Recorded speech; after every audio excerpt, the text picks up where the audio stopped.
Dude, if you died because of Bud Light Lime consumption, I would rub my ass on your coffin. Yeah, you should. Actually, if you could be so kind to just rub a lime on it. I would be like, this is how you wanted to go out. And just. Oh, man. Welcome back to the Jojitorium. Well, I think, remember too, whenever we found the German Scheiser porn. Well, let's not lie to each other. You're in twerk classes over there. That's yeah. That's all it is. The fitness class. Working on them TikTok videos you like so much. Dead face.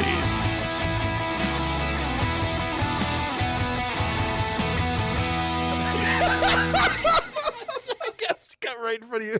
Welcome back to the Jojitorium. You know who it is. It's Adam. It's Matt. And I got 141 2/3% chance of winning round one beers. The numbers don't lie, and that spells disaster for Adam. Oh, no. Do you have a business that needs direction? How about a crisp new media packet? Well, how about assistance in developing a business plan?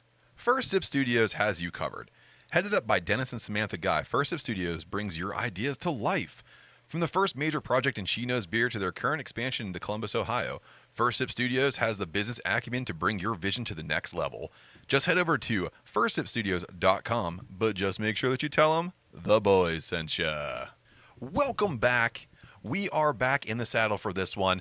Adam has just absolutely saved me. I botched up the entire script, so Adam swooped in and saved me.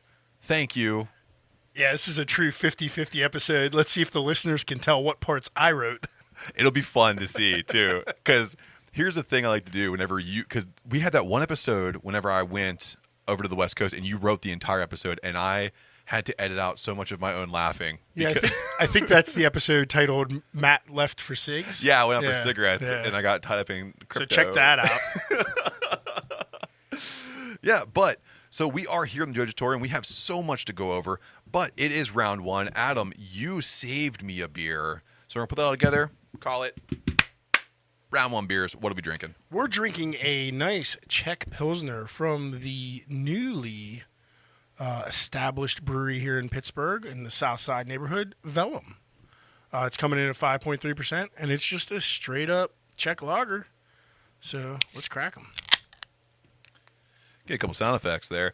And if you want to know what's going on with Velum, you can search them out on all social media. That's VELUM on all social media, Facebook, Instagram, X, and all the other good ones too, Threads and the Knot.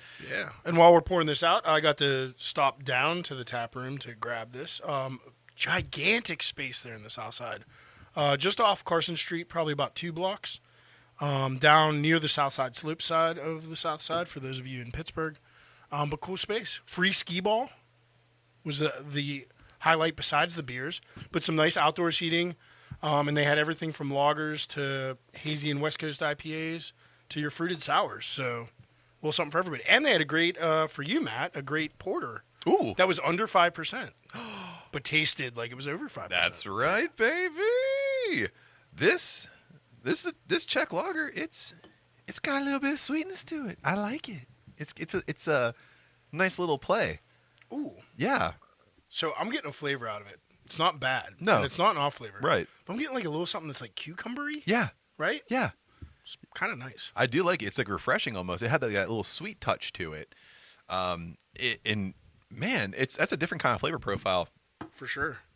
That's pretty good. I'm gonna look it up while you talk about it some more. Yeah. Make sure that's not intentional. Yeah. So while Adam's looking that up, this is their Beer Ye. So this is coming out just in time for Oktoberfest. Czech Pilsners do take over around this time of season because it gives you a lighter option to consume alongside of all the Marzensfest beers, Schwartz beers, the Helles, the porters, the everything in between. So this beer is delivering on a different level. And Adam, I'm thinking that you found what we're looking for here? Yeah, it's just it's advertised or descripted on Untappd as just Czech lager. So maybe it's just an interesting character from the yeast pitch or something. A sweet little surprise. But it's awesome. Yeah, it works. It's so cool. We'll have to run. Is it on draft? I don't think this one was. I think it was only in cans when I was there. They had a different Pils on draft when I was there. That was also very good. I just love it. But it was a little bit lighter. It was like 4.5, I think. That's good. It's good. Very good. Speaking of good beers, guess what? Adam brought home another medal. Congratulations. Thanks, buddy. You Look at embarrassed the shit out of me. I love you so much, and I like it when you turn red. So technically it wasn't metal. It is stone. Oh, yes. It is a Stein. Yeah, I got a nice old German Stein. Yeah, for your PA Swanky Stone Mugs and Harmony that we talked about in the last episode. From the look of it, is historic. Very much so. I got a stone mug for my Stone Mugs and Harmony. It's pretty dope, man. And you got to go to Crush and Brew, of course, because you got to serve this beer there. And from what I can gather, I saw from all the social media posts, it was pretty wild over there. Yeah, I don't want to discredit any of the other fests we do, but it was a blast. The people attending were so much fun. Just wanted to talk about the beer. Just wanted to talk in general. Had a bunch of people that knew what retired double agent meant. Oh, nice. But just fun. It gave me kind of can't think of the word, nostalgia for what homebrew and chill is like. Because like when we go out to Greensburg, it's that way too. Like people are just into it. They're not so jaded like people in the city are. Like I already know all this stuff. So I get to teach a little bit and have fun and chill out. And the best part for the brewers was they just set us all up in a circle. So we were all like back to back and shoulder to shoulder and just passing glasses around. That's really cool. The brewers had a great time with that setup. The crowd was great. Thank you to Alter Genius and Fermata for hosting us, for not hosting, but sponsoring the event and judging the event. And the winning beer gets to go to Alter Genius to get brewed. So, like, killer. Yeah, absolutely. And while you were in that nice little circle of brewers, did you get to try anything that really stood out to you? Yeah, there was a strawberry pretzel salad made by Nick Smith at BrewBQ. Oh, yeah. And it was good. It was on point. Nice. The best in show of the day was actually right next to us. Our friend Jonathan from Trash, he had a Goza that took best in show. Nice. So that'll be at Alter Genius in the next couple months maybe. And then Friends of the Podcast 5th season took home second in best of show and got the crowd vote for their barrel-aged stout. Oh, yeah. I'm I'm looking at you, Mike Katrina. You know I like a good stout. And then your boy took historic on a beer he had no confidence in. But it did turn out really well. And that's what I'm saying, man. Every time you're like, I'm not sure. It's a first time beer. You never know what's going to happen. Which makes it historic for so many reasons. Aw, you sweetie. Also, speaking of sweeties, your sweetie got to do something pretty cool. Lori met the one, the only Mr. Woo! Himself, Ric Flair. So as a little treat, she was able to send us a picture of her with Ric Flair, the dirtiest player in the game. With the man, with stickers from the podcast. Yeah. That was pretty cool, man. It was very cool. And a surprise. I knew she knew he was in town because she was like telling me about it. I was like, I got to go in the office. I'm not going to make it to any of those. He was at 3 local Giant Eagles. Yeah, Giant Eagles. Promoting his new crazy energy drink. I think it's probably his 5th one. Also called Woo! And yeah, so she went and bought 6 of them for us that maybe we'll review on a future podcast. Sounds good. Yeah. But yeah, I think we got a new friend of the podcast. We 16-time world champion. Confirmed. She met him for 10 seconds, so I think we're all friends now. That's 5 seconds more than we needed. Right. So yeah, more batches of thick Flair coming to the Jojitorium. Absolutely. But yeah, very cool. Wish I could have been there, but I'm glad she just went and did it. She just happened to be in Monroeville for a meeting, and he was in Monroeville as the meeting was letting out, so she took some of our stickers with her and posed for a picture with the Nature Boy. Yeah. So all you people who got new stickers and you're following us now, you should know that we are a combat sports news podcast. So from Buckle to Bell to Bellator and back, the boys bring you the best combat sports news in the biz. Congrats go out to Sean Strickland for upsetting Israel Adesanya. This was a match that everyone was kind of focusing on the UFC because Adesanya was the man, the myth, the legend at that weight, and he was holding down the middleweight title for so long. Even when he lost it, he was still the man to beat to solidify yourself in the middleweight. And Strickland was able to win in a convincing, unanimous decision over Adesanya, not claiming that belt and pulling off what may go down as one of the biggest upsets in MMA history. Yeah, I mean, it's on the level of when Anderson Silva lost to that guy that beat him, and then he didn't do so well after that. Yeah. Can't even remember his name right now. I am so sorry. This is not my first beer of the night. I don't remember either. I don't remember. Mr. America, whatever his name was.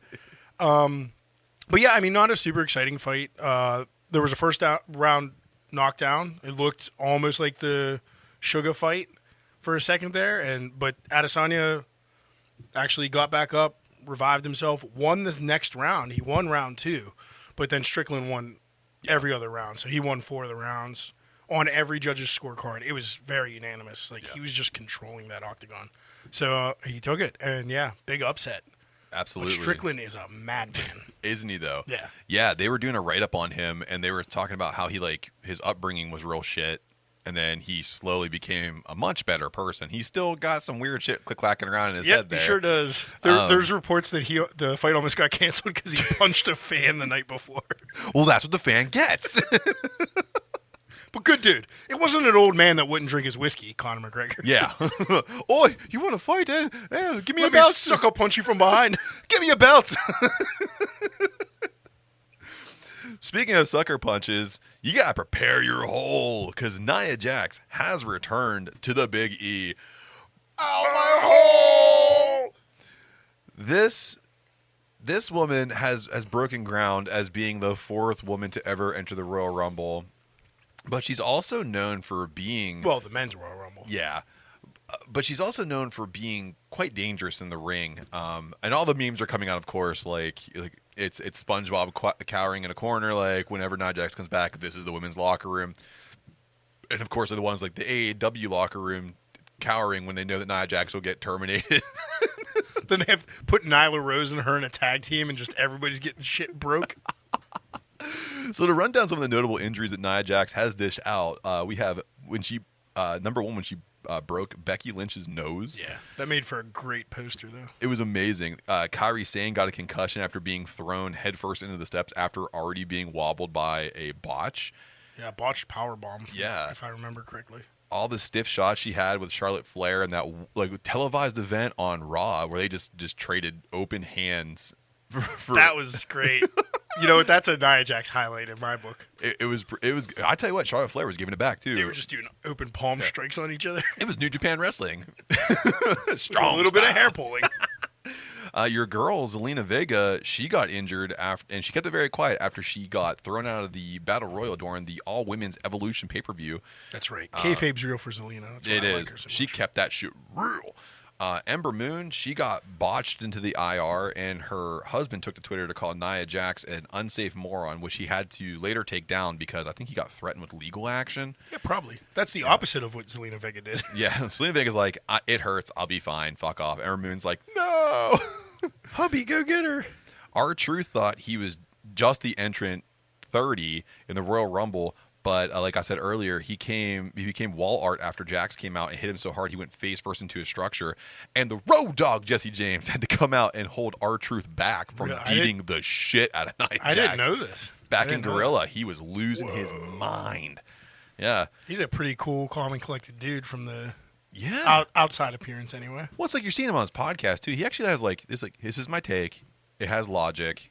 I can tell you why I do and don't like these things. No, that's logical. Yeah, it's nice. And then last but not least here, Bayley got her shoulder smashed in 2017 when Jax haphazardly threw her out of the ring to then throw her back in the ring, and she performed what can only be described as half-assed suplexes. Bayley's shoulder was so wrecked, she missed her chance to wrestle Alexa Bliss in 2017 for the women's title, which would have been, and reportedly, Bayley's first title reign in the WWE. Boom. Aside from NXT, of course. She's been pretty injury-prone since. Yeah, but all lower body now. Wow. Yeah. Hey, Adam, why do you think Cody Rhodes is losing his momentum? Because he started off hot with a return against Seth freaking Rollins at WrestleMania to the epic match and blow-off victory against Brock Lesnar, and he's now squaring off against Dominic Mysterio. Wait, they already did that? Mm-hmm. But they already did that? Uh-huh. What's going on? Again. Load it up. Again. Oy. So where did this all go wrong? Why is he climbing down the card when he has been known clearly as the top babyface on Raw, and now they're like this limbo? Could he go to SmackDown to lock horns with the part-time Roman Reigns? And are they trying to preserve him now for that inevitable Roman Reigns match at WrestleMania that literally no one is now asking for. He shook hands with Brock Lesnar. Yeah. Like, what's going on? Yeah. There's got to be a better heel for him to go up against. I think if you would, if you're pitching this whole Judgment Day thing, why is he not going in with Finn Balor? That'd be cool. Yeah. Or even Damian Priest. I almost said Truth Martinez, which is like Ooh, that's not his name. That wasn't his name ever. That was the other guy. That was his manager. I think. Yeah, Damian Priest. Why is he not going in with Damian Priest? That would make more sense. Or either of those guys. Yeah. Because he had already wrecked Dom. Like, why are we doing this again? Yeah, and here's the thing about Dominic. Maybe they'll swerve it. Maybe they'll just, like, I hope. fork him off Dom onto one of the legit guys. That would make a lot of sense. Even that J.D. McDonough dude, Littlefin, would be better. I'd watch that. Yeah. Yeah, I think too, they're trying. Well, it's the Cody Rhodes rub too. I think if he were to have a good program with Dominic Mysterio, they could actually kind of boost his approval up. I got an easy one. If he goes to SmackDown, Solo. Oh, it's Solo Sikoa. You put him in a program with that, leading the reigns. That's good. That's easy booking. Yeah, it plays itself, and then you have Jimmy Uso over there too that can help out. Right. And then just run through the bloodline. I can't think of any other heels on SmackDown. I don't watch it a lot. And SmackDown's not really one of the ones I watched the bloodline segments, and that's about it.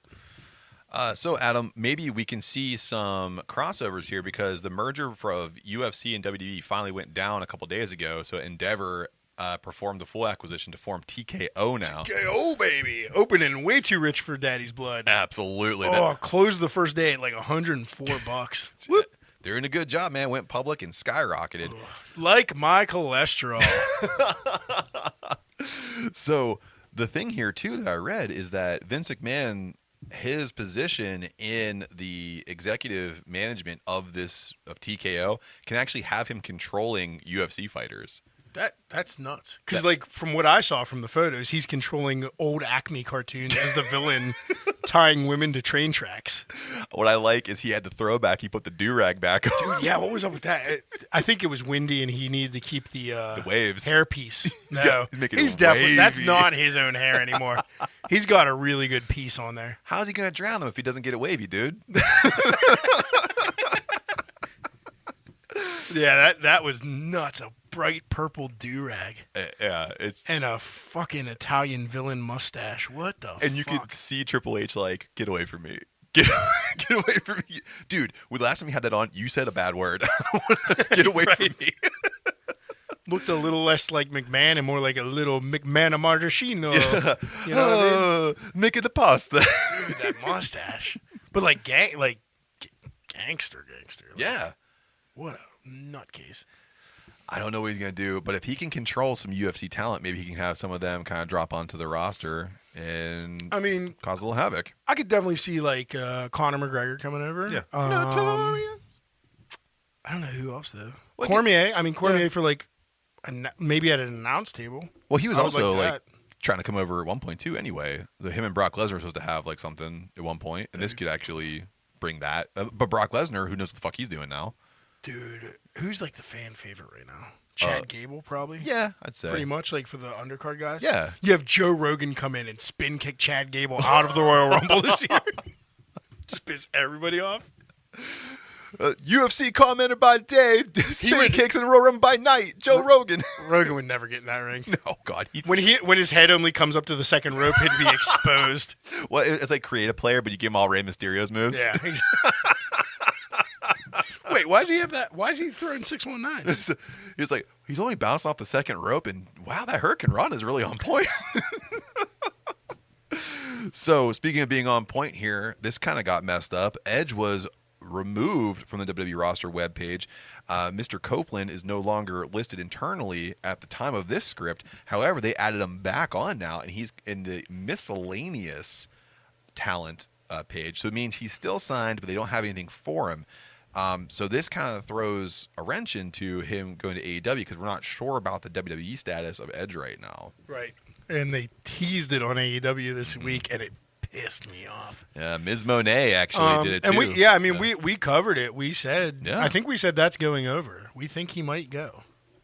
Or at least we want him to go. Well, why wouldn't he at this point? Right. I mean, he gets to have the most fun. Right. His best friend, Christian's over there just making fun of dead dads. Yeah. Yeah. And Tony Khan's a dumb mark, so he'll pay him whatever amount of money ever. Not friend of the podcast. I think I can see like Copeland going into it and be like, he's like, Adam Copeland's like, all right, Tony, I just want like, and then he leans over to his attorney. He comes over, he's like, no fucking way. I shouldn't offer him that.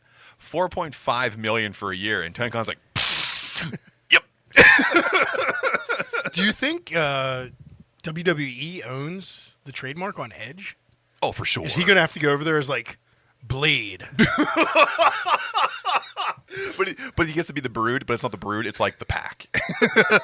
Serrated knife. You think you're aware of me.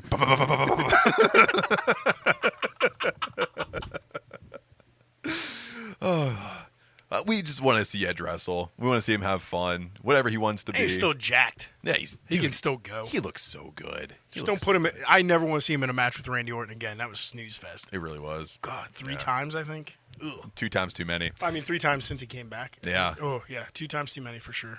So one of the fan favorites over here in the Jojitorium, Sunny Kisses, her contract was not renewed. She identifies as gender fluid. She uses she/her pronouns, and she wrestled in the All Elite Wrestling men's division for 4 years, teaming up with Joey Janela for one of the coolest tag team runs on Dark Elevation, and then on Dynamite during the pandemic era, right, yep. Leading up to them falling out and having some epic matches. Yeah, I think she's been there the whole time. Even like the first All In. Yeah. I think she was on before it was officially AEW. Mm-hmm. So she had a match on that card and just took off from there and just became a crowd favorite, a favorite of ours. Right now, there is no contracts, and what's the fun fact you put in here for me? What is this? She announced in, I think it was June or July of this year, she's dating Fred Rosser, who was Darren Young in WWE, which is a fun fact because he was WWE's first openly gay wrestler that then got his contract also not renewed. Coincidence. So like, what's going on? I mean, good for them, those two. Yeah. He's cool. But I just don't know what's happening with AEW. Yeah. It seems like all of that progressive signing is kind of like slowly whittling away. You're not being so inclusive anymore. Yeah. And I'm not saying just because if she's dangerous in the ring, just because she's gender fluid isn't a reason to keep her around. But Yeah. she's not. She's good in the ring. I thought good. she improved over the years. Absolutely. And she's still not renewed. And she hasn't been on TV in, Yeah. I would say safely a year. Not on Dynamite. And not on ROH either. Yeah, so You have a whole other card where she could flourish, and you don't have her on ROH. And here's the thing, too. You have the perfect person for Sunny Kiss to team up with in ROH, Dalton Castle. Why do you not have her with Dalton Castle? That would be pretty bomb. That'd be sick. Actually. Yeah. Yeah, I don't get it. Yeah, the fun fact came from her Wikipedia page because I wanted to get the all the verbiage right. So I just looked it up, and I wanted to just confirm that she was there since the beginning. I thought she was. Yeah, she definitely was. Yeah. But yeah, it just Did not know she was dating Darren Young. Very strange. Yeah, just super recent. But Well, thank you. Yep, there you go. Fun fact. So everybody's doing at least those two lovebirds are doing well. Leave those kids alone. So, speaking of leaving things alone, there is a rumor brewing up that Jade Cargill is going to the Big E. Ex-AEW TBS Women's Champion Jade Cargill has said to have performed her final match on the AEW contract, putting over Chris Statlander on this past Rampage. So on Friday, you've already seen it by the time you listen to this. Usually when a star is exiting a promotion, they put over the next person who's going to take their spot. Statlander was already over, so I'm not quite sure why Jade had to go out there and do that. I think it was just to confirm, like being the first TBS Women's Champion. I think it was just to confirm Statlander, put her over from what we saw strong. Like, Yeah. just a clean win for Statlander. No shenanigans. So yeah, Cargill looks to be WWE bound, and she definitely has the look. Yeah, she has a look, and it'd be kind of cool once she gets some of those other pieces of her skill set refined. And you can see her like Bianca Belair, Asuka, a returning Alexa Bliss, Nia Jax. Let's pull the trigger on this newly established Hurt Business. Lashley, Street Profits, and Jade Cargill. Boom. Sign it. Yeah, and maybe get Sign get Bianca in there too. Get a women's tag team out of it. That would be really cool. That'd And be bring sweet. those titles back because they're not doing shit with them. Nah. See, we could Triple H. You got my resume. It's my phone number is. Yeah, sign me up, bro. So, Adam, we are going into one of my favorite segments that we've introduced to the show. Right before we go to a break for ads, we do going over or jobbing. I'm going to toss you 4 fun facts that we're going to go over here, and you're going to let me know, Adam, and I'm going to argue if it's so applicable, if this is going over or jobbing. Number 1, LA Knight is going to get a new lucrative contract and a big push to the title scene. I think that's going over. I definitely think he's the hottest thing in WWE that doesn't have a title. Maybe he'll get kicked out of the ring by Joe Rogan if we want to send everybody home angry. Yeah. But yeah, I mean, I think he's the best thing on their television right now. He's the hottest prospect. Maybe not personally for me, but he clearly gets the biggest pop. Yeah. Even better than Roman Reigns. So what do you think? I think it's going over for sure. The only thing I'm going to say that the tweak I'm going to make is the big push to the title scene is going to take a lot longer. I feel like they have some things in the way they want to try to take care of. I mean, you still have to get rid of that Money in the Bank briefcase off of Damian Priest. So once you sort all that out, you get the fallout from Kevin Owens, Sami Zayn, and all the Judgment Day stuff with McDonough. Then I think you're making room for LA Knight to make that push for the title. Yeah, that's true. And it's speculated that the new contract's a 5 years, so they would have the time. Yeah. But he's 41, so you don't want to wait too long. Not saying that he's not in incredible shape. Yeah, but you don't want him to get nicked up and never get the title. That's true. You know what I mean? How about Bryan Danielson? Can he take over for CM Punk as a lead figure of AEW Collision? They're trying. He's on it heavy this week. He was heavy on it last week. Who knows? I don't know. I don't like the separate. Like, I never liked Collision as an idea anyway. So who knows? I'm not watching wrestling on Saturday nights. I don't watch SmackDown or Rampage because it's Friday nights. Yeah. Like those 2 nights of the week, I don't have to be home. I'm not here. Right. Like, I DVR it and I watch some of the highlights. But if you need to bring people back and you feel like CM Punk was that piece you needed, then I think this is going over because Danielson can perform with mid-carders and for titles. Oh, yeah. I mean, yeah. So I didn't really answer the question. I skirted it. I do think he can pull it off. Yeah. I just don't think he needs to. This is kind of where I was getting at. And just but he can totally pull it off. And the same thing, too, when we were saying about LA Knight, Danielson's not a spring chicken either. No, he actually announced this week as well that he's going into a part-time role. Yeah. So, and he should. Yeah. Speaking of part-timers here, Adam, your homegirl, Thunder Rosa, do you think she's going to wrestle in 2023? Nope. I don't know where the hell she's been. I thought Collision was like going to be her show too because she didn't get along with all the women. But she hasn't been on there. I mean, I think she came out and joined the commentary for one thing, and that was about it. She did the Spanish commentary on the one fight. She's doing the. I don't know if it's OnlyFans, but she's doing some of those pay-to-play sites and like a paywall thing. Yeah, I don't think she's coming back. I think it's jobbing for 2023. I think she comes back in 2024. Yeah, I agree. Yeah. Jobbing 2023. Yeah. We'll see her probably whatever the first big pay-per-view for AEW is 2024. Yeah. Set her up in a program for that, or she just returns and starts a program then. Yeah, like there's nothing. I mean, where do you even work her in right now? Like, the only person that you can really do is the official sacrificial lamb that I've seen so far, and Tyra Valkyrie. You just hand her over to people who come back, and she gets tossed around. No, I think you get Statlander through a couple programs, and then bring her back as like the first legit challenger. Yeah. I don't know if she beats Statlander or not. I don't know what the right call is there, but you know who beats Statlander? Nobody. Hikaru Shida. Nobody. Bring Hikaru Shida back. It's real me, damn it. Nah, she can go after the real women's title. Or not the real women's title. The main women's title. So TBS is owned by Statlander.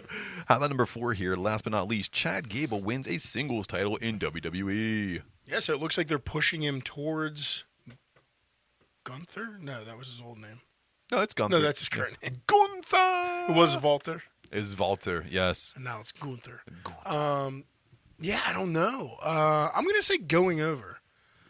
Because Gunther's now broken the record for the IC title hold, and I think you need to push him up. Seth Rollins needs a challenger. That's Yeah. a perfect challenger. I think it is, And too. a legit challenger. Like, I wouldn't even be mad if he wins the heavyweight. Yeah. He's such a good heel. What's kind of cool about it is he's doing kind of the Razor Ramon push. Yeah. But Razor Ramon never finished. He never finished the Right. story, but it was the same thing. Held the IC title, did a great job with it. Budweiser got in the way. Budweiser did get in the way, and then so did WTW. They also got in the way. Well, that was okay. That was more money. It was, but I think Chad Gable gets to be the IC champion because I think there are bigger plans for Gunther. I just think that they're going to let Gunther have that title for just a little bit longer before he drops it to Gable. We will see. Yeah. We will see. I think he's propelled up, and they do a good. Look back into WWE's past. They do a good foreign heel gimmick with him. It's not cheesy. There's no stereotypes. It's clean, man. It's just a badass foreigner coming in and kicking asses. Yeah. We haven't seen that. You don't see a lot of that. No, so. no. The only time I ever really saw something like that is when we still had like Yokozuna, because he was like one of the best Japanese wrestlers of all time. A legit sumo coming over and crossing over into pro wrestling. Just he came over with a legit Japanese manager and said, "I'm bringing this back to the land of the rising sun." I'm just playing. He was Samoan, right? No, he's not. I'm pretty sure he's Samoan. He's Japanese. I think he's related loosely to Roman Reigns. No. I think. You think? I don't know. We might have. You're gonna have to look that up. I'm pretty sure. Uh-oh. Pretty sure. I was a big fan, so I think so. But yeah, I mean, and again, that was a very stereotypical gimmick. He would Very come much out so. and they would literally do promos of him just eating buckets of rice and stuff. Which was Like, so it was ridiculous. nuts. The only other person I can think that they did it pretty well. Well, they're doing it well with right now is Nakamura. Yeah. But they're not really playing into him being from Japan. Well, Like, they do give him the he's title just of like- the King of Strong Style. Oh, that payback build. Really That good. payback intro video before the match was so good with like the anime effects and shit. Oh, it was good. Did a great job So on that fucking one. good. And I guess they're running that back, it looks like. Yeah, which would be They're going to fun. do it again because that was a great match. Can I just tell you real quick, my actual favorite Asian wrestler of all time is Tajiri, like legit Asian. He was also Samoan. Shut up. No, he's legit Japanese. Yeah, the Japanese buzzsaw. That might be my favorite, except for now Nakamura's pretty close. Nakamura's up there, Nakamura's pretty yeah. freaking close. So Adam, Not Takeshita, not Takashita. No. Shida. the Alpha. Shida. Oh, yeah, you I like do love Shida. Shida. So we are going to go into a break for some ads from our friends, and if you support our friends, you support us, and when you support us, we do some pretty cool stuff. So we'll see you on the other side. If you love talking blockbuster movies, comic books, animation, and TV shows, check out TalkinSMAC, hosted by me, Josh Scar, along with my rotating cast of co-hosts. We will talk superheroes, movies, animation, and comics with you every Wednesday on your favorite podcatcher. Welcome back. Hopefully you heard something you like, because again, when you support our friends, you support us. When you support us, we bring you things that you like going into round 2 beers. Adam, we are just continuing to just sniff the fall season, and that means we're going to start putting coffee in everything. So Adam, we're going to take all that together. It is round 2. We have more beers. What do we call it? Round 2 beers. What are we drinking? So, like we talked about, we were up at the old Crush and Brew this past week, and one of the lovely breweries there helping people out and judging some beers was Fermata. So we went to their after party. We went to Ultra Genius and their after party. But Fermata sent us home with some cans, and one of them is Cold Brew Collusion, an American wheat ale with coffee. So this coffee actually comes from a coffee shop there in Ambridge as well, Merchant Coffee. And this is a, like I said, an American wheat beer with coffee, and it's a Pilsner and wheat malts with some chocolate notes, and they put Azeka and Huel Melon hops in this thing, and then the coffee they paired with it is supposed to give you some sweet berry and citrus notes. So here we go. And I've had a couple dark beers with coffee and lighter beers with coffee from Fermata and have never been disappointed. So let's check it out. Give me a little sound effect. Hit my You already music. took a sippy of yours, right? Oh, yeah. And I am so ready to talk about this thing. Go for it. Talk about a cool color. This thing is nice and clear. It pours nicely, and you can really get the nose on this thing. It's not super pungent, but it gets you ready for just a nice sip that has several different flavors that play throughout. So the fruitiness that comes from the coffee is definitely coming out towards the end, but you get that nice little spike of soft funk at the very beginning that I just you licking that mustache. It's all up in my mustache, and I love it. It's like a milk mustache. It is. So it plays very nicely. It's a lot softer than I thought it was going to be, which is not a bad thing. And it's not a high ABV. It's like a 5.3, something like that. So it's really 5.3. It's just nice, light, has a cool little flavor profile, a little bit of fruitiness on it. I like this. Yeah. And coming from the brewer side of this, to put Huell Melon and Azeka in with a coffee is a huge risk. Like, that's not a safe hop to pair with a roasted coffee note. But it works because the coffee does give off these fruit flavors, and the hops just accentuate that. And you're still getting full-on coffee flavor without any harshness. Yeah.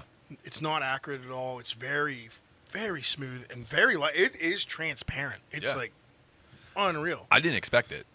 It's clear for just a wheat beer, let alone a wheat beer with coffee in it. Yeah. So, I mean, well done, and it's not no shock to me because Fermata is in that club for me of breweries that hit Pittsburgh and opened with good beer. Like, they hit the ground running. And that's a small club. It's happened a few times in the last couple of years, and this is one of those breweries.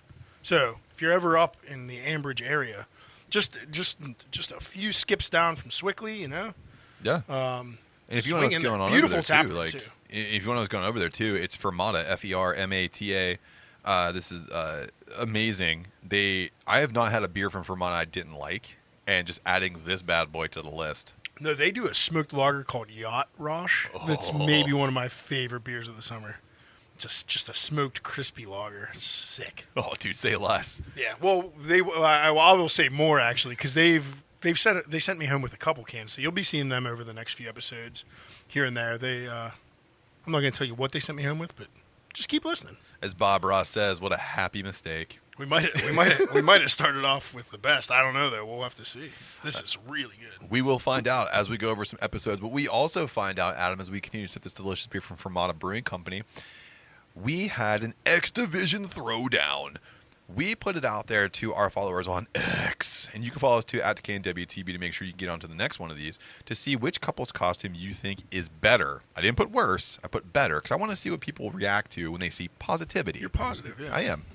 You're So, the opposite of me. Very much so. That's why it's yin, yang, Yin. yang, yin.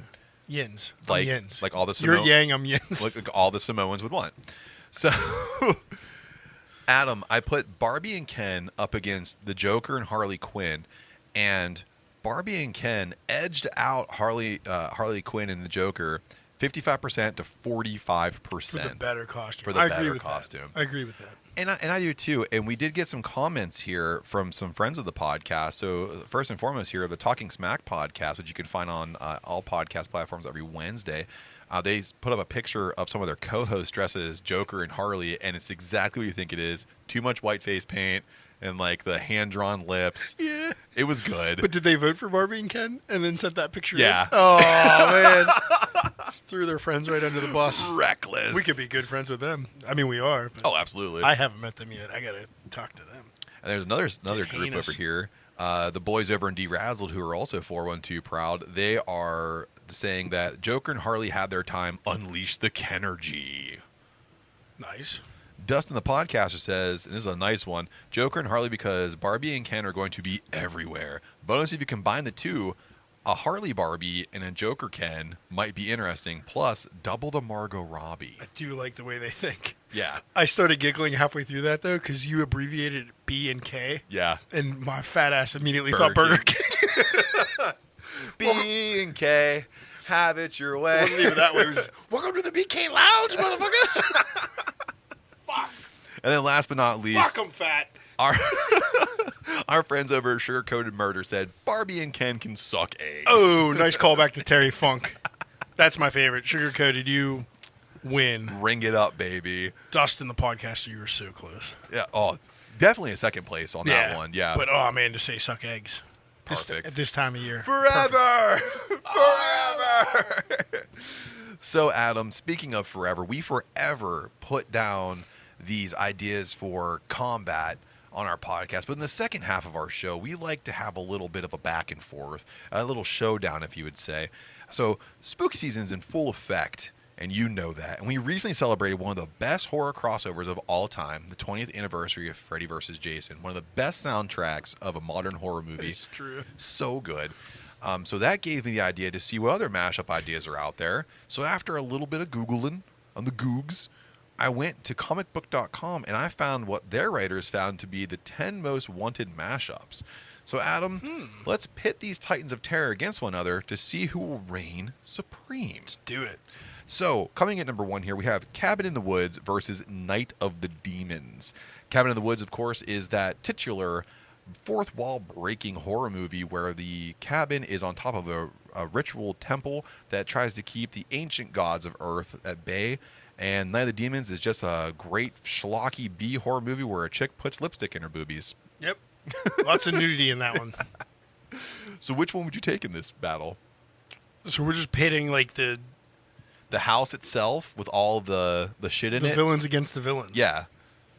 The house with all the shit in it, or the house with a cut that's a little bit possessed. Well, it was a lot possessed. Yeah. It's the one with all the shit in it. Yeah. It's on the godly burial ground. There was a merman.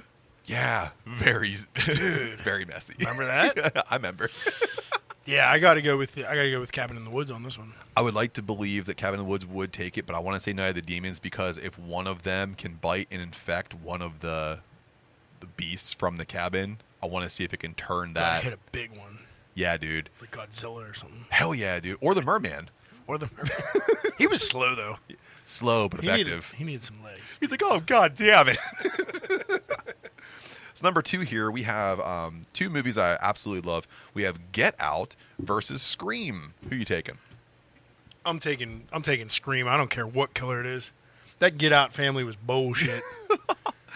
I don't think that they would have time to hypnotize Ghostface. Ghostface doesn't drink tea. No, he does Yeah, not. you're not getting him. Ghostface drinks blood. Yeah. Blood.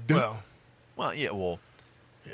in the movie, whenever the killer's just drinking beers or whatnot, but definitely no tea. No tea. Except for when it was Roseanne's friend, that one, Scream 2.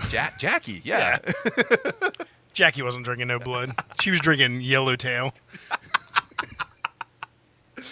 So I can't believe these fucking bitches. But in all fairness, the whole Get Out family's drinking Yellowtail. Yeah, absolutely. So, and they get murked up. Number 3 here, we have Child's Play, which of course is Chucky versus Orphan. That's a fun little mashup right there. see, I'm gonna go with Chucky from Child's Play winning this because I guess in the first one he does kind of play the long game, but Orphan's really playing the long game. Chucky's gonna kind of cut to the chase a little bit faster, so I gotta go with him. I think I have to go with him too because Orphan has to play a child's role, and if she starts to fight the doll, she blows Blows role. her whole cover. There you go, man. You got to be covert, not overt. Right. And I will say, going back to number 2 real quick, Get Out, the far superior movie, just to piss you off. Oh, way better than anything in Scream. I don't like any part of what you just said. Why'd you have to do this to me? I don't know. we were agreeing too much, so I had to go through some fucking. This goes back to your fucking beige flag. You're such a fucking contrarian. You had to go back and just take. Oh my god. Oh, thanks. Anybody knows how Scream sucks? Number 4, it's It with Pennywise taking on friend of the podcast, Terrifier, and Art the Clown. I know who you're gonna pick. No fucking contest. You're picking Pennywise. Yeah, fuck that. You mark. Art the Clown, round 1, 50-second knockout kill. I think what would happen here is that because you have to be scared of Pennywise to have him have effect on you, right? Yeah. And I don't know if Art is scared of anything. I will say this is the best matchup of all of them. I mean, you think it's just basic, like, oh, they just picked 2 clowns. But they're both mystical, magical, ethereal clowns. Like, Yeah. neither of them are human at this point. Correct. From what we know, Pennywise isn't. We pretty much think Art isn't at this point, We're right? finding that out. You know? Slowly but surely. Terrifier 3 is set to hit theaters in 2024. Yeah. Chris Jericho helped birth his head. Love it. He was the wet nurse. As he should have been. Nothing screams Jericho more to me than being a wet nurse. So, Adam, how about this one right here? This is where we might differ a little bit. We're going to go with Ghostbusters versus the Evil Dead. So the Deadites from Evil Dead versus the 4 ghost-busting anti-villains in Ghostbusters. So you taking? I'm going against the grain here. Yeah? I'm going with the heroes. Really? I think they can bust them ghosts. I don't think so. Who are you going to call? Not Ghostbusters. Sure. Dude, Evil Dead required the eloquence and the skill, timing, and intelligence of Ash. So, and I don't know if Egon has the ability. Don't you start talking shit on Egon. Egon has the ability. Nah. The Deadites never went up against ectoplasm. Yeah, they motherfucker. don't have to because they're not. You throw one of them traps out, Yeah. you do the stomp box. Yeah. I still got one. Do you still you have a stomp box? I used to have one of those. Like I forget what they call them, the traps. Yeah, the stomp box. Don't thing, cross the beams. And then you stomp box them. Yeah, well, then if you want to beat Zool, you have to cross the streams. You have to do it. Superpower. Yeah, it's Did you have those? I forget what they were called. the trap. No, the actual backpacks. Oh, Phasers. oh shit! What were those called? I don't know, but me and my brother had them as kids, and Proton packs. proton packs. Proton and they packs. were so lame because like it was just what now is referred to as a pool noodle out the end, and it just spun around. Yeah, it's so good. We're just like touching tips, I'm gonna bust you, ghost. shooting it at the neighborhood dog. You know? The dog just like biting the water coming No, off the end of it. yeah, like, just looking at it, nibbling our streams. You know, it's like what? It's like you guys are jerks. No, but I think Ghostbusters have a good chance there. Nah. It's not cut and clear like Pennywise versus Terrifier. That's true. Versus Art, but I think Ghostbusters have a fighting chance. I'm going to go with the underdog. Yeah, I'm going Evil Dead because I'm going to be the right one here. Number 6, we're going to look at Annabelle taking on the entity from Paranormal Activity. So Annabelle, of course, as we know, is possessed by a very powerful demon that can manifest itself at certain times, take over other objects, and manipulate time and space. The entity from Paranormal Activity can hide in plain sight, possess people, and manipulates, I believe, reality in itself. Who you taking? I mean, no filter here. Both these movies suck. Yep.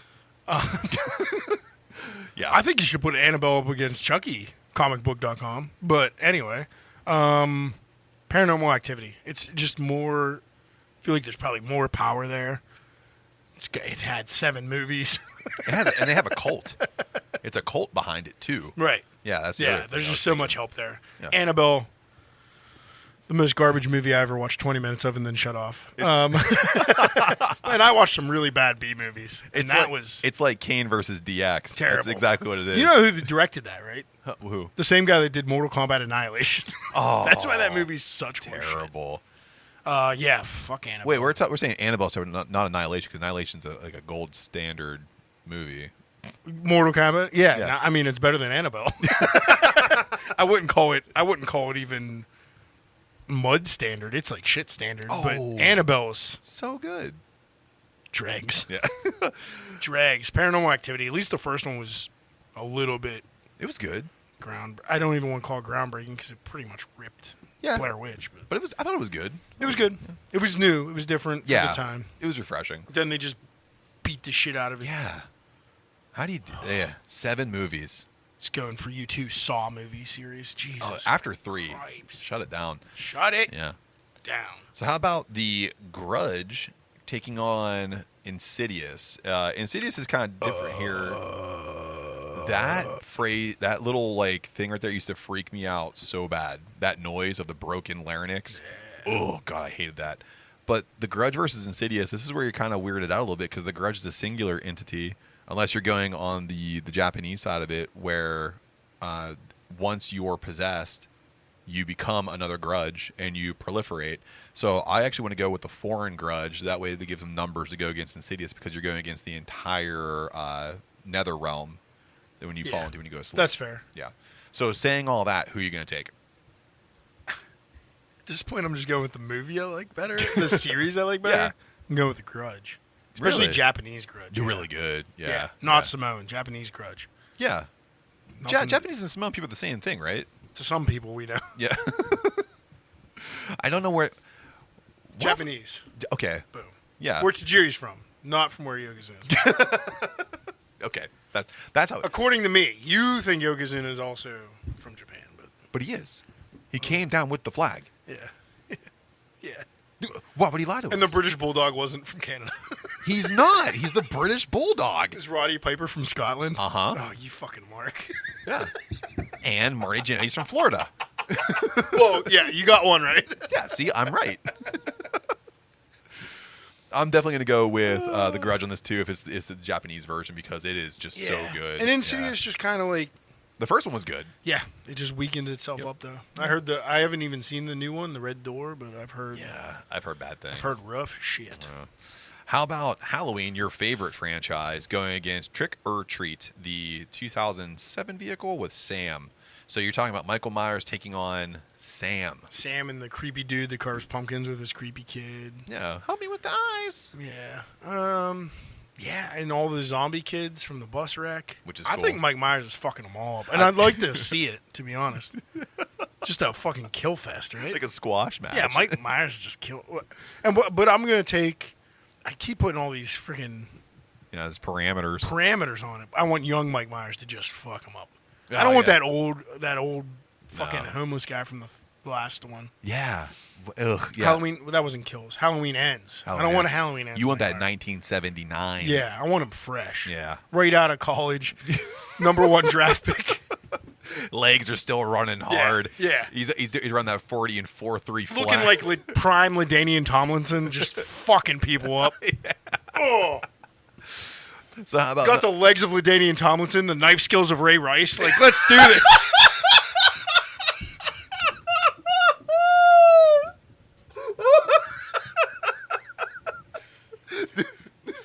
I dare you to find a better killer. You know what I mean? Like, knife speed of Ray Rice, but the power of O.J. Simpson. Like, just, dude, number 1 draft pick, Mike Myers. Oh, my God. Halloween is forever. Have me on for the next NFL draft.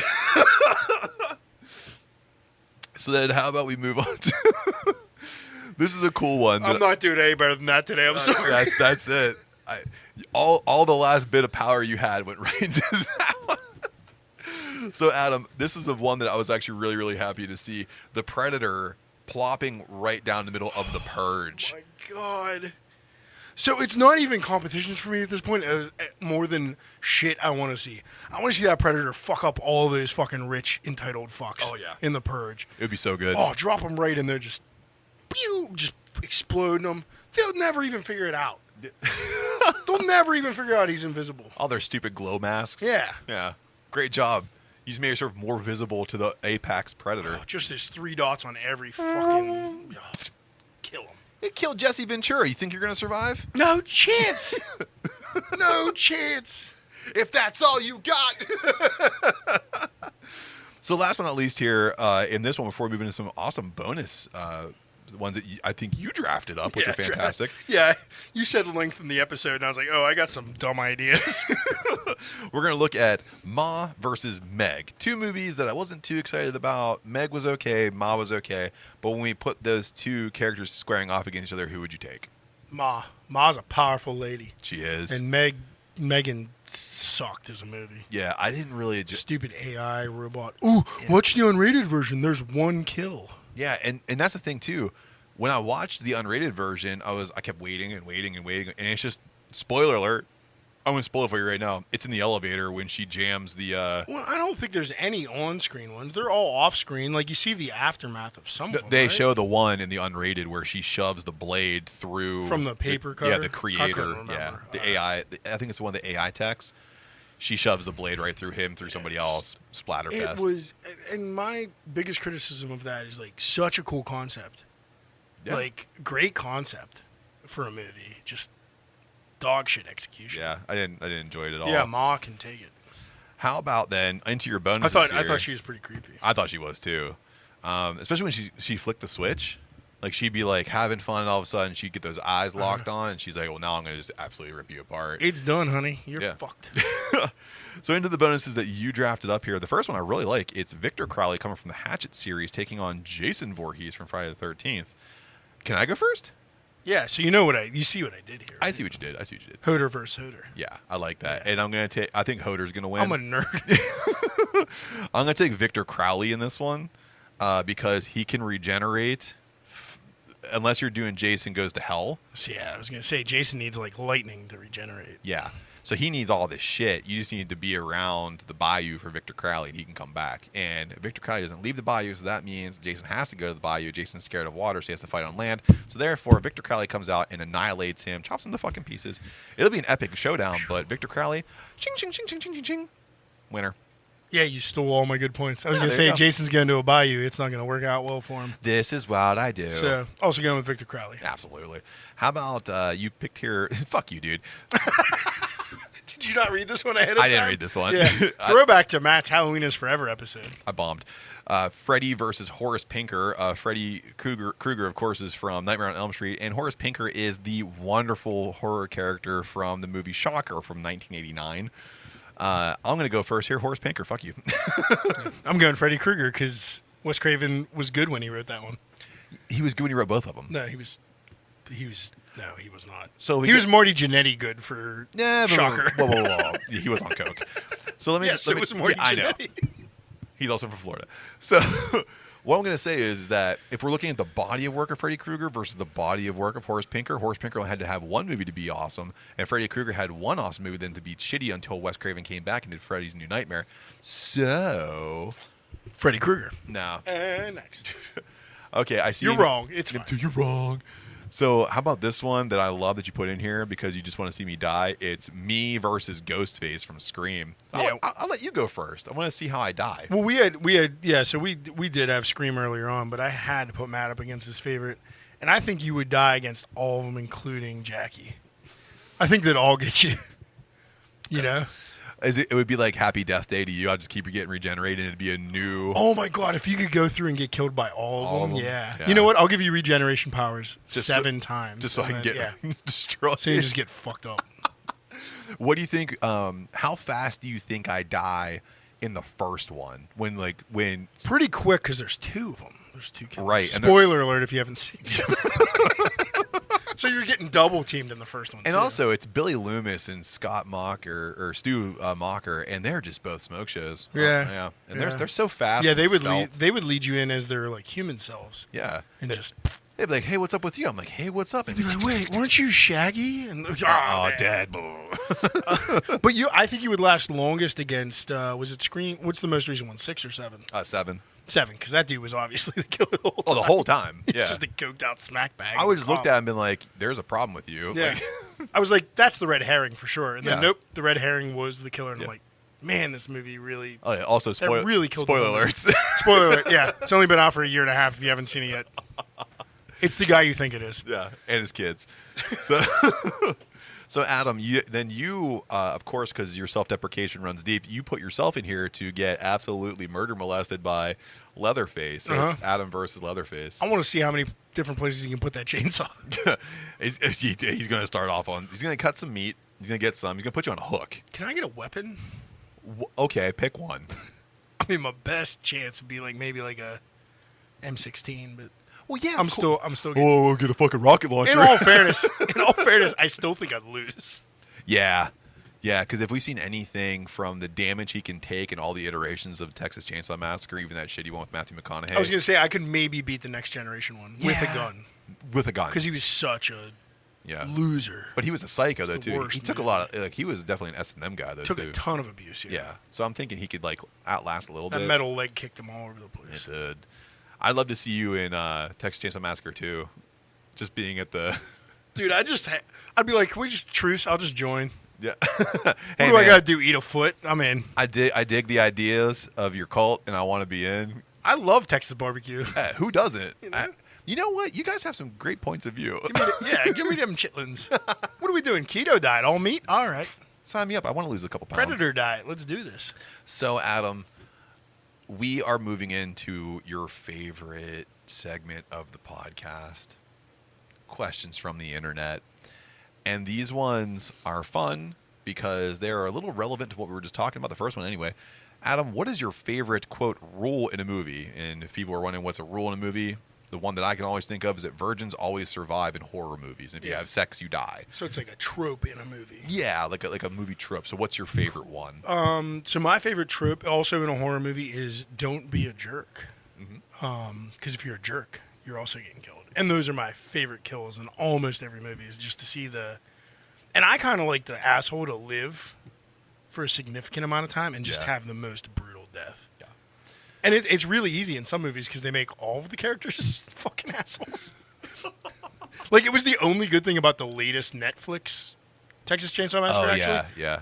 I think there was one person in that whole cast that had, like, a redeeming quality. Yeah. Everybody else sucked. I'm like, I want them all to die. Let's do this. That bus scene when he comes on. It was the only redeeming part of it. You're going to get canceled, bro. Yeah. The fact that they didn't CGI the hell out of every death and that they just killed assholes was, like... It's pretty good. Fun to me. Yeah. I'm going to say that the funniest one for me that I like is there's always the guy next to the final girl, and he always has that, like, save yourself. Of course. I like when his head gets cut off. And that's exactly what happens every time. Like, everyone's going to kill you. If you're the last two left in the haunted house and it's you and a very attractive woman, just get out of the house. I mean, if you're that girl, it's like, I got all this to live for. Yeah, and what do you got to live for? Yeah, and he's like, I'm living for you. Yep, you run. You sure are. And then Jason Voorhees is like, well, that was easy. And she gets married 3 years later. Yeah, she has a couple kids. She doesn't even come visit your gravesite. Nah, she don't care. They never found your body. Spoiler alert. Yeah, it gets eaten. He chopped you into hash, man. Fed you to pigs. So, number 2 here. Do you like dad jokes? And if so, what is your favorite one, Adam? I do. I wrote a couple down. Do I have to pick one? Well, no. I see that you wrote some material. So apparently you do love dad jokes. I have two bar ones off the top of my head. Okay, go ahead. Can I do them real quick? Yeah, of course. All right. So Polar Bear walks into a bar. Okay. And he says, I'll have a rum. Yep. And Coke. Bartender says, what's with the pause? He's like, I was born with them. That's really good. Another bar one. Yeah. Grasshopper walks into a bar. Okay. Bartender says, hey, we have a drink named after you. Yeah. You have a drink named Jim? I do enjoy those. Now to the written material. Okay. Oh, God. What did the sushi say to the bee? What? Wasabi. I'll just throw them away like cards. Hey, Matt. Yes. My grandma started walking 10 miles a day when she turned 65. Okay. She's 92 now. We have no idea where she's at. I only came with one, and those are so good. Yeah, I had a lot of free time last night. So do you want to hear mine? It's cheesy. It's very cheesy. Go for it. Because I do love dad jokes. So here's mine, and I do it all the time. Adam, what's the scariest plant in the forest? I don't know, Matt. What's the scariest plant? Bamboo! Oh, shit. And then I bet your kids love that they one. do. It's like peekaboo. They go, they just, Hit them with that wasabi one. They'll love that. they have no idea what the hell that is. You think my kids are elevated enough to eat sushi? Give them a couple of years. They still call sweet and sour chicken nuggets. Like, they're not eating wasabi. You know what? They're not wrong. They're fancy Chinese chicken They nuggets. are fancy. So, Adam, last question here, and it cannot be a beer. What is your favorite drink to unwind after your day? And I'll say after a difficult, like a trying day. So, like, you're going to call me what you're going to call me. But after a work day, sometimes I like a cold brew coffee. That's not a bad thing. You're a to, psychopath. like, ramp myself back up. Yeah, thanks. Black. Because, like, usually after a work day, I'm coming down here to do brew stuff. So I got to, like, get back up and going. Yeah. But then after the brew day, if I can't have a beer, or if beer's not an option, I go to bourbon with just one giant ice cube in it, because I like to sip it. I will drink it right away to kind of get that neat feeling. If it's a new bottle, I'll take a whole sip neat. Yeah. But then I'll add an ice cube and just enjoy it for like a half hour or whatever, and boom, good nightcap. I like that. Boring and very middle-aged white guy, but that's what I enjoy. Well, welcome to the club, because I'm about to just join you in the car. Here comes Matt with his old-fashioned cocktail. And you're right. Because I just thoroughly, because it's like the only drink I can make on my own. That's pretty sophisticated. I don't do a bad job. Yeah. If you were gonna put yourself down, just be like, "Oh, do Jack and Coke." Oh yeah. Ooh. Those are the cocktails I make. Little bit of Jack, little bit of Coke, then a little bit of soda. So, I got into making old fashions during the pandemic, like everyone else did. Everyone became, a barista and a bartender. So I do it the old school way too. I get the orange rinds, everything, and I got the nice bitters, and the high end cocktail cherries. And what I do too is I get a little bit of extra juice from the cherries and do a little on the top there, a little on the top, let it cascade down. And if I'm grilling that day and I'm throwing wood chips in, I have a smokestack that comes out the side, and I can actually take my glass and I can cap my hand over it, and I can get smoke to go into my old fashioned. I get a smoked old fashioned. Look at you. Yeah. You fancy motherfucker. Kids don't eat wasabi, but I sure as hell drink smoked old fashioned. Do you ever like get crazy and switch it up and make a Manhattan every once in a while? Nope. What do you think I am, Marty Jannetty? I'm so basic when I go out, and I'm like, I'll try something new. I just get like a margarita. But it's fine though. Dude, I love margaritas. I do Mexican too. Restaurant. Dude, Frozen's. I'm not that basic. I like it on the rocks. Yeah. Rocks. You know what I started doing too, and this Rocks, salt rim. Before we go into anything else, I just want to say I've really gotten into going out to like good, authentic Mexican restaurants and just picking off of their tequila menus and just sitting there and just having a good time, just sipping that on the rocks. Lori does that. I love it, dude. And I'm there sipping my strawberry margarita on the rocks. It comes with one of the sombrero like toothpick things. Yeah, in all fairness, I usually get like same thing, like nicer Mexican. If I'm Turbana. if I'm going to like a middle of the road, like good food Mexican restaurant, but not like fancy tequila, I'll just get Mexican beer. Of course, But like if we're going to a higher end place, I'll get their like fresh juice and jalapenos and in the margarita. Like I'll get a fancy margarita. Like you gotta treat yourself, and then I'll get a Modelo. Yeah, and then you'll get tacos that have like 20,000 calories in them because you put chorizo and carnitas and pollo. Did it last night.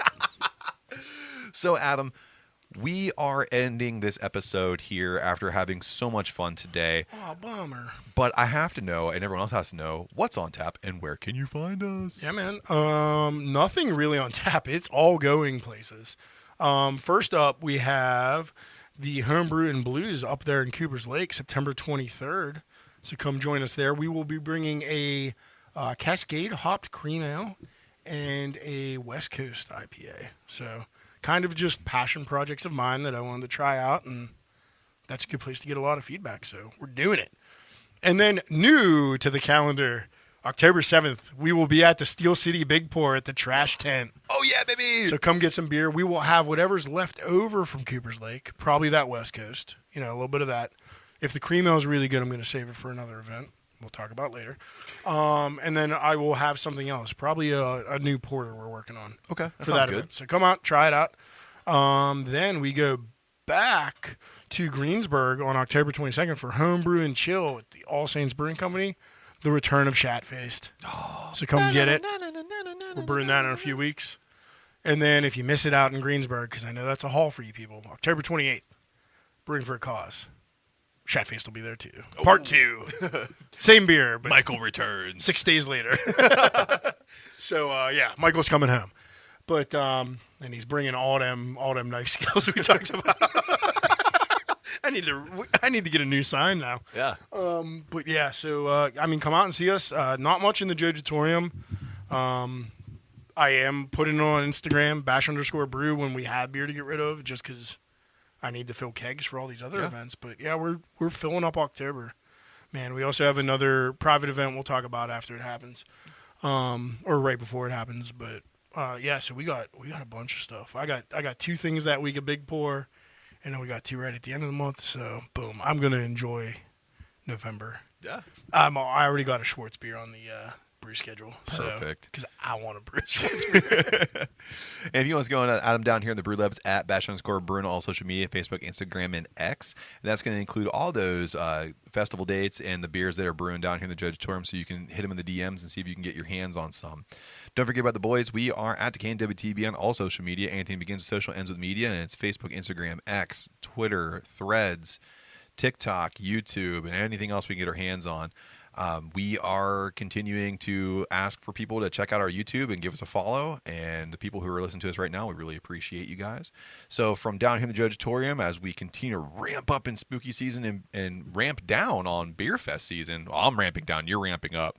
Yes. Until next time, cheers. Do you say fat as fuck or fast as fuck? Fat as fuck, boy, at the beginning. Yeah. When the doctor came in and said, I don't know how to be woke about this. We're not supposed to fat shame, but you fat as fuck. And I'm just like, wow, wake up call. I might have to stop drinking.